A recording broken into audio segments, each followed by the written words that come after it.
Itel A60 এ ফোনটি নিয়ে এক কাস্টমার আসছে।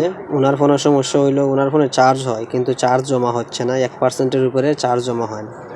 আইসা বলতেছে ভাই আমার ফোনে তো চার্জ হচ্ছে কিন্তু চার্জ তো বাড়তেছে না। আমি বললাম কী সমস্যা দেখি দেন তো, এটা তো হয়তো চার্জিং পোর্ট থেকেই হবে, দেন চার্জিং পোর্টটা চেঞ্জ করে দিই। উনি বলতেছে ভাই চার্জিং পোর্ট কেন চেঞ্জ করবো, আমার ফোনে তো চার্জ হয়।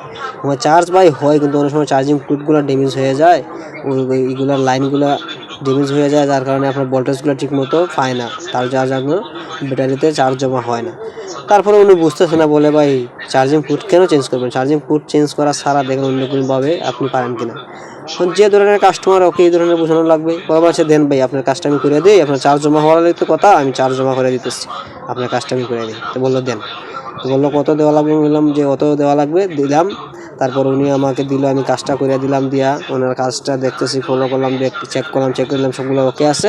বললাম যে ভাই ধরেন আপনার ফোন ঠিক হয়ে গেছে, এখন আপনার ফোনে চার্জ হবে আগের মতো, এমন জমা হবে।